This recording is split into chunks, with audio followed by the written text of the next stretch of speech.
প্রিয় বন্ধুরা, কানাডায় বাংলাদেশের মানুষের জন্য একটা সুসংবাদ নিয়ে আসছে।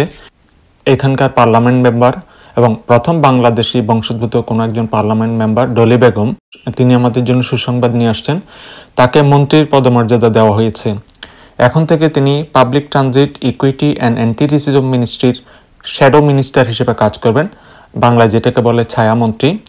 এবং তাকে ডেপুটি লিডারেরও দায়িত্ব দেওয়া হয়েছে, অফিসিয়াল অপোজিশন, অর্থাৎ সরকারিভাবে তিনি বিরোধী দলের উপনেতা হিসেবে কাজ করবেন। বিরোধী দলীয় নেতার অনুপস্থিতি তিনি সংসদে প্রধান বিরোধী দলীয় নেতা হিসেবে কাজ করবেন।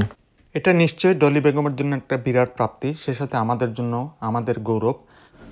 ডলি বেগম হচ্ছেন প্রথম বাংলাদেশি বংশোদ্ভূত একজন ক্যানাডিয়ান। তিনি পার্লামেন্ট মেম্বার নির্বাচিত হন স্কারবোরো সাউথ ওয়েস্ট আসন থেকে 2018 সালে প্রথম। এরপর তিনি পরপর কয়েকবার এই আসন থেকে এমপিপি নির্বাচিত হয়েছেন। ডলি বেগম প্রচুর কাজ করেছেন।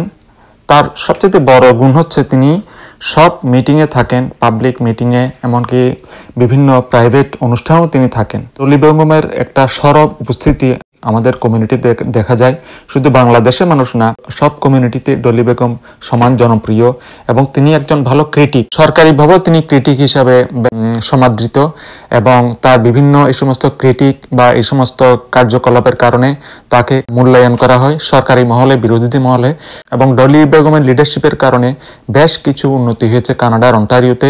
স্পেশালি আমি যেটা দেখেছি পার্সোনালি, সেটা হচ্ছে যখন করোনা হয়েছিল এখানে, করোনার সময় তিনি বিভিন্ন ভ্যাকসিনেশন সেন্টার ওপেন করার ব্যাপারে খুব দৌড়ঝাঁপ করেছেন এবং বিশেষ করে বাংলাদেশের মানুষের অনেক উপকার হয়েছে। আমাদের এই কমিউনিটিতে ভ্যাকসিনেশন সেন্টার ছিলই না।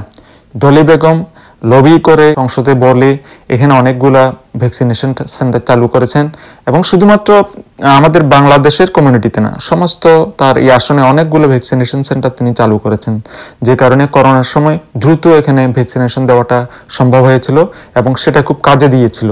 এর আগের মেয়াদে ডলি বেগম অন্টারিও প্রভিন্সের পার্লামেন্টে বিরোধী দলের ডেপুটি হুইপ হিসেবে কাজ করেছেন এবং এছাড়া তিনি গভর্নমেন্টের finance and economic affairs and government এজেন্সিজের স্ট্যান্ডিং কমিটির মেম্বারও ছিলেন।